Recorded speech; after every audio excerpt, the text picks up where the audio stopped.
और पश्चिम बंगाल की सियासत की तरफ रुख करेंगे। बंगाल से इस वक्त की बड़ी खबर, नादिया में करीमपुर में बीजेपी कार्यकर्ता की हत्या कर दी गई है। एक बार फिर से पश्चिम बंगाल की सियासत से खूनी संघर्ष यहां पर सामने आया है। बीजेपी कार्यकर्ता की गला रेत कर हत्या कर दी गई। हत्या के बाद बीजेपी कार्यकर्ताओं का हंगामा सामने आया, प्रदर्शन सामने आया, बीजेपी कार्यकर्ताओं में नाराजगी सामने आई है।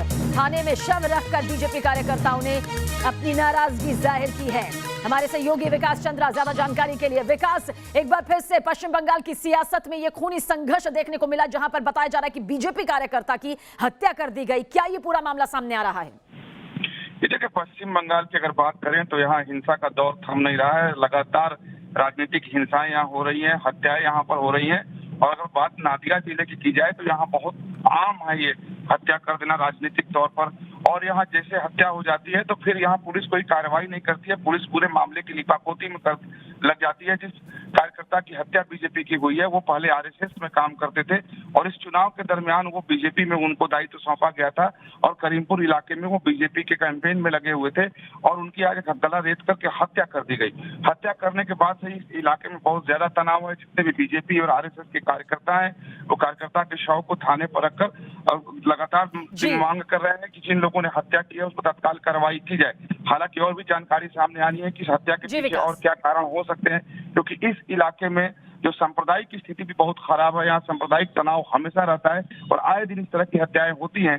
तो अभी इस पर जानकारी पूरी आनी बाकी है कि आखिर हत्या के पीछे सांप्रदायिक एंगल है या फिर राजनीतिक तौर पर इस हत्या को अंजाम दिया गया है। आप नजर बनाए रखिएगा विकास, लगातार आगे भी आपसे जानकारी यहां पर लेते रहेंगे, क्योंकि पश्चिम बंगाल की सियासत में जहां पर चुनाव प्रचार प्रसार जोरों पर है तो वहीं पर हत्याओं का सिलसिला भी जारी है। आगे बढ़ते हैं, नादिया का सच आखिर क्या है, आइए ये आपको अब दिखाते हैं। ये सच बंगाल के उस गांव का है जहां हिंदू अपने ही घर में शरणार्थी की तरह रह रहे हैं। आरोप यह है कि यहां मंदिर तोड़कर मजार बना दी गई। दावा है कि बंगाल का ये वो इलाका है जहां लाउड स्पीकर पर अजान तो सुनाई देती है, लेकिन मंदिर के लाउड स्पीकर हटवा दिए गए हैं। हमारे संवाददाता विकास चंद्रा की ये रिपोर्ट देखकर आप भी चौंक जाएंगे। ये रिपोर्ट जरूर देखें।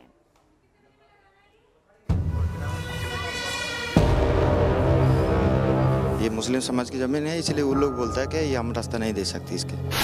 बेदी तोड़ के तरका तो बना लिया। 7 बीघा जमीन जो है फिलहाल मुस्लिम का अंदर में है, जमीन भी नहीं छोड़ता। बांग्लादेश वहाँ से चल रही है। कुछ दिन बाद लोग बोल रहे हैं कि यहाँ से भागना पड़ जाएगा। चेहरे अलग अलग हैं, लेकिन सबका दर्द एक जैसा है। हैरानी हमें भी है कि सबकी जुबान पर एक सी बात क्यों है, सबका आरोप एक जैसा क्यों है। लेकिन बात है क्या, पहले उसे सुन लेते हैं ताकि आगे की बात आपको और अच्छे से समझ में आ सके। बस्ती का रास्ता बंद कर देने का आरोप है, मैदान में बच्चों को नहीं खेलने देने का आरोप है, मंदिर की जमीन पर मुस्लिमों का कब्जा कर लेने का आरोप है, काली मां की बेदी को तोड़कर मजार बना लेने का आरोप। कहा जा रहा है कि अजान तो गूंजती है, लेकिन मंदिर से लाउड स्पीकर हटवा दिया जाता है। ये हालें बयां हैं हिंदुस्तान के उस हिस्से का जहां कुछ हिंदू परिवार अपने ही घर में शरणार्थी जैसा सितम झेलने की बात कह रहे हैं, वो भी हर रोज पल पर। आपके मन में सवाल आ रहा होगा कि हिंदुस्तान में ऐसा मुमकिन कैसे? हिंदुओं को प्रताड़ित करने के आरोपों में कितना दम है? न्यूज नेशन ने इसकी पड़ताल ग्राउंड जीरो पर पहुंचकर की। न्यूज नेशन रिपोर्टर विकास चंद्रा पश्चिम बंगाल में इलेक्शन की कवरेज में। इसी दौरान वो नादिया पहुंचे। ये नादिया का नक्काशी पाड़ा ब्लॉक है, गांव है आर पाड़ा। यहाँ रहने वाले हिंदुओं का आरोप है कि उनका उत्पीड़न हो रहा है, उनकी जमीन पर जबरन कब्जा किया जा रहा है। प्रशासन के पास शिकायत करने पर कुछ भी नहीं होता।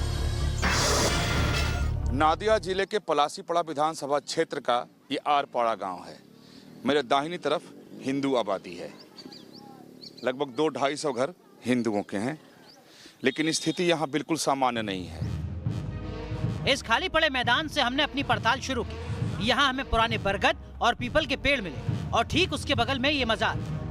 स्थानीय हिंदुओं का आरोप है कि यहाँ पहले माँ काली की बेदी हुआ करती थी, जिसे रातों रात तोड़कर मजार बना दिया गया और पूरी जमीन कब्जा ली गई। हमें जानकारी मिली कि पहले यहाँ काली बेदी भी था, यहाँ लोग पूजा भी करते थे। हाँ था, वो मेरे हम लोग तो छोटे छोटे था, लेकिन अब तो मजार बन गया। हाँ, अब तो देख सके हो जो यहाँ का बहुत हम लोग जो छोटा है, छोटा से देख रहा है। ये एक पेड़ था, पेड़ का नीचे एक वेदी था, वेदी थे हिंदू भाई वो सकले पूजा देते हैं हर रोज। 6-7 बरस पहले ही वो लोग तो कह रहा है ये हमारा ज़मीन है, ये हमारा ज़मीन है, यहाँ से कोई खेलने नहीं दूंगा, मैं ये बेदी तोड़ का तो बना लिया। स्थानीय लोगों की पड़ताल में ये बात सामने आई कि इस टूटी फूटी मजार पर कोई इबादत करने भी शायद ही आता है। तो सवाल है, क्या सिर्फ जमीन पर कब्जा करने की नियत से रातों रात नकली कब्र बनाने का खेल शुरू हुआ? सच क्या है? पहले इस बरगद के नीचे ब्रह्म स्थान था जिसको तोड़ दिया गया, खत्म कर दिया गया। उस पेड़ के नीचे काली बेदी थी जहाँ काली पूजा होती थी, जिसे रातों रात कब्जा करके नकली कब्र बनाकर मजार में तब्दील कर दिया गया। अब यहाँ हिंदुओं के आने जाने पर पाबंदी है। मुश्किल मैं यहाँ आया हूँ, मुझे भी नहीं आने दिया जा रहा था।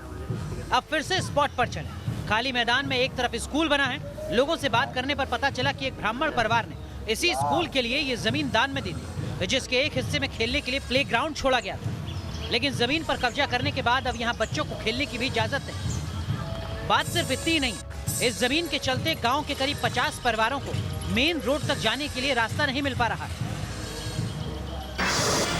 इधर के ये मुस्लिम समाज की जमीन है। हाँ, ये मुस्लिम समाज की ज़मीन है, इसलिए वो लोग बोलता है कि ये हम रास्ता नहीं दे सकते इसके यहाँ से। और एक बिजली की बंद कर देंगे तो कहाँ से आएंगे जाएंगे ये लोग बंद कर देगा तो इन लोगों को जाने का कोई रास्ता नहीं, घूम के आना पड़ेगा, कम से कम 4-5 किलोमीटर घूम के आना पड़ेगा। आरपाड़ा गांव की डेमोग्राफी की बात करें तो यहाँ हिंदू मुस्लिम आबादी एक समान है, यानी 50-50। लेकिन फिर भी हिंदू अपने ऊपर कई तरह की पाबंदियों की बात कह रहे हैं, जो सिर्फ जमीन पर कब्जे तक सीमित नहीं। पूजा पाठ और धार्मिक रीति रिवाज हर तरफ टोकाटा की है। जो जानकारी मिली कि ये जमीन आरपाड़ा के ही एक ब्राह्मण परिवार का था जिन्होंने स्कूल को दान दिया था। स्कूल तो है और आधा मैदान था बच्चों के खेलने के लिए, और अब उस पर कब्जा किया जा चुका है। यानी लैंड जिहाद का एक जीता जागता नमूना ठीक मेरे पीछे है, और वो भी पूरी दादागिरी के साथ। इस पूरे गांव में एक बात समझ में आई कि लोग मीडिया से बात करने से कतराते हैं। वजह समझ में आती है, एक खास वर्ग का दबदबा है। फिर कुछ लोगों ने कैमरे पर बोलने की हिम्मत जुटाई। आप लोग लाउड स्पीकर नहीं बजा सकते, हरिनाम संकीर्तन नहीं कर सकते। लाउड स्पीकर जोर से বাজানোর के लिए বাধাপ্রাপ্ত করে এরা অন্যান্য সম্প্রদায় যারা আছে তারা বাধা সৃষ্টি করে। লাউড স্পিকার জোরে বাজালে অনেক সময় পুজো অনুষ্ঠানের ক্ষেত্রে রাস্তা দিয়ে অনেক আমাদের হিন্দু মহিলারা যাতায়াত করে। প্রতিবেশী গ্রাম যে সমস্ত এই মেলায় অংশগ্রহণ করে মুসলিম সম্প্রদায় যে সমস্ত ব্যক্তি এখানকার মুসলিম আমাদের হিন্দু সম্প্রদায় से টোন টিক্কারও করে। गांव में कई जगह इस तरह का जमीन विवाद दिखता है। अब ये दूसरा एग्जाम्पल लीजिए। एक और शिव मंदिर पर हमारी टीम पहुंची। आरोप है कि इस मंदिर की 7 बीघा जमीन पर मुसलमानों का अवैध कब्जा है। 7 बीघा जमीन जो है फिलहाल मुस्लिम का अंदर में है। उन लोग भाग बदरा कुछ नहीं देता, ऐसा जमीन भी नहीं छोड़ता। आरपाड़ा में करीब 1000 हिंदू परिवार हैं, लेकिन वो कहते हैं कि वो अपने मंदिरों पर लाउड स्पीकर नहीं बजा सकते। घरों में रामायण पाठ या दूसरे धार्मिक आयोजनों पर भी लाउड स्पीकर का इस्तेमाल नहीं कर सकते। जबकि गांव में 6 मस्जिद जिनमें लगे लाउड स्पीकर में फुल वॉल्यूम पर 5 वक्त की अजान दी जाती है। हिंदू कहते हैं कि अजान हो, लेकिन उनके मंदिर से भजन भी लाउड स्पीकर पर होना चाहिए। वो पूछते हैं कि ऐसा नहीं तो बंगाल और बांग्लादेश में फर्क क्या है। এই সরকার আসার পরে হিন্দু মুসলমানের সাম্প্রদায়িক মনোভাবটাই পশ্চিমবাংলায় বেশি সৃষ্টি হয়েছে। एकदम बांग्लादेश बनाते चला जा रहा है। हाँ, बांग्लादेश बनाते चल रही है। हिंदुओं के ऐसे सवाल पर हमें भी यकीन नहीं हो रहा था, लिहाजा हम उसका सवाल लेकर मुस्लिम समुदाय के लोगों के बीच पहुंचे। मंदिर मजार की जमीन विवाद को लेकर पूछा तो उनका जवाब था, जमीन 16 आने मुस्लिमों की है, उनके पास उसके कागजात भी मौजूद हैं। हमारे बचपन से कब को कितना साल का है हमारे को पता ही नहीं है ये कब का है ये, ठीक है। तो ये रास्ता इधर से है नहीं, रास्ता ये आगे से है, ठीक है। जमीन है मोहम्मदम का है, तो कागज भी है इसका, डॉक्यूमेंट भी है। अच्छा, डॉक्यूमेंट? हाँ, डॉक्यूमेंट भी है। हालांकि हमारी टीम को ना तो मुस्लिम समाज और ना ही हिंदू समुदाय कोई भी जमीन के कागज दिखा पाया।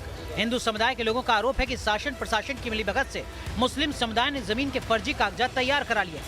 ऐसे में हमारी पड़ताल में यही सामने आया कि यहाँ की समस्या धार्मिक से ज्यादा कहीं राजनीतिक लगती है।